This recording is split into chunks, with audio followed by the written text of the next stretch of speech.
Je reconnais maintenant Monsieur le député de Chambly, porte-parole de l'opposition officielle en matière de sécurité publique.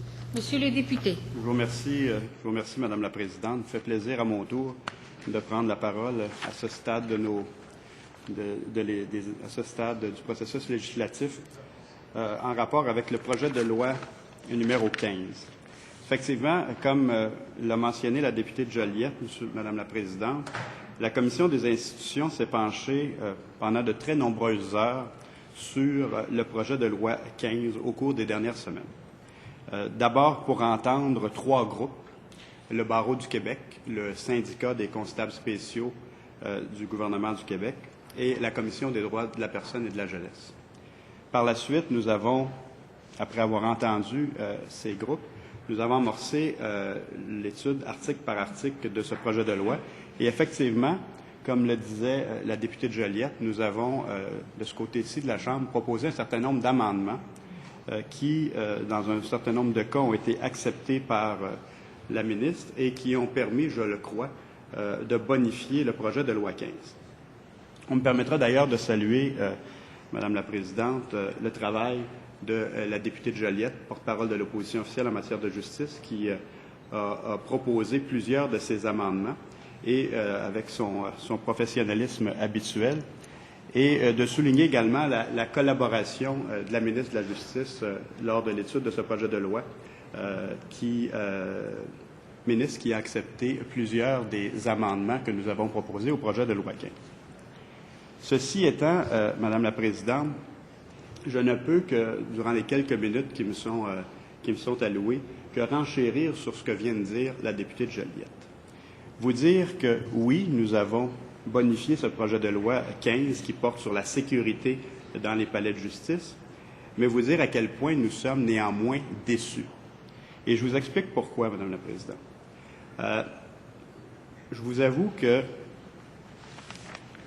lorsque j'ai pris connaissance pour la première fois du projet de loi 15 et que j'ai lu aux notes explicatives de ce projet de loi que ce projet de loi visait à établir l'obligation de se soumettre à des contrôles de sécurité pour avoir accès à l'immeuble qui est un palais de justice et pouvoir y circuler.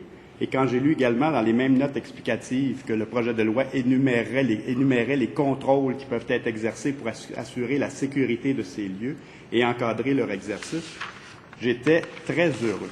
Parce que, Madame la Présidente, dans une vie antérieure, j'ai eu l'occasion de fréquenter les palais de justice à titre d'avocat et même d'une manière, à la fin des années 80 et au début des années 90, de les fréquenter de façon quotidienne.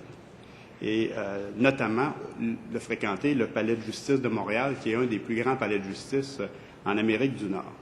Et s'il est une chose qui me frappait à l'époque, c'était de voir à quel point on rentrait dans cet édifice qu'est le palais de justice de Montréal sans qu'il n'y ait aucun contrôle de sécurité.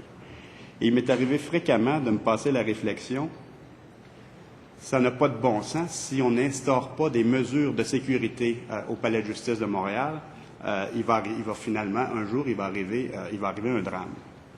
Alors, cela étant, Madame la Présidente, lorsque j'ai vu le projet de loi 15 être déposé ici en cette Chambre, je me suis réjoui en me disant, enfin, il y aura des mesures de sécurité dans les palais de justice au Québec. Or, comme l'a souligné la députée de Joliette dans son intervention, ce qu'on a appris durant les travaux de la commission parlementaire, lors de l'étude du projet de loi 15, article par article, c'est que contrairement à l'impression qu'on pouvait avoir eue qu'une fois ce projet de loi adopté cet automne, il y aurait des mesures de sécurité dans tous les palais de justice au Québec, bien, ce qu'on a appris, c'est que c'est loin, et ça sera loin d'être le cas.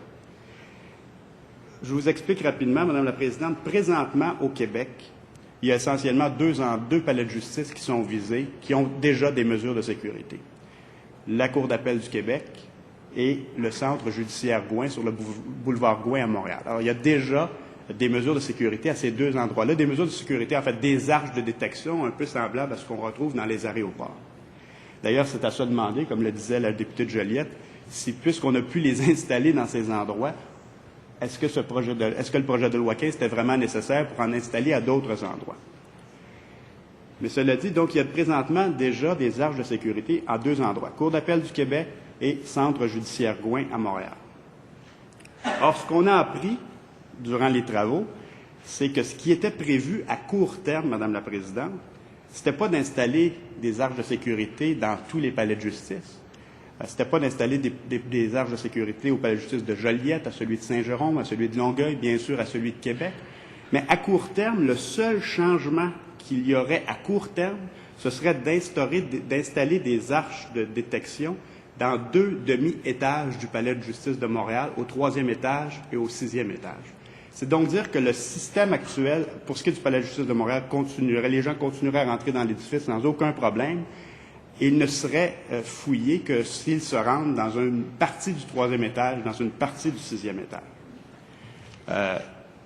Je peux vous dire que j'ai eu l'occasion, durant la semaine où nous n'avons pas siégé, il y a quelques semaines, de rencontrer des avocats qui m'ont dit, et je cite un avocat qui m'a dit, c'est une farce, ce système qu'on va installer sur seulement 2 demi-étages.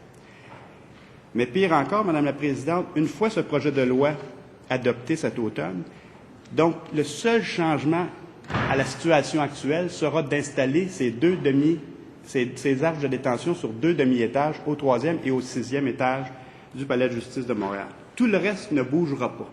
Autrement dit, tous les autres palais de justice à court terme ne seront pas touchés par des mesures supplémentaires de sécurité, par exemple des arches de détection.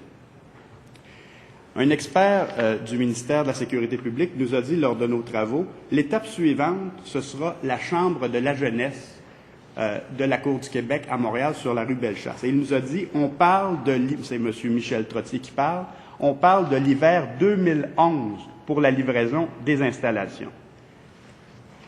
Alors, une fois le projet de loi adopté cet automne en 2009, un seul changement, 2 demi-étages au Palais de justice de Montréal, et ensuite en 2011, sera également visée par l'instauration d'arches de détection, la Chambre de la jeunesse de la Cour du Québec à Montréal.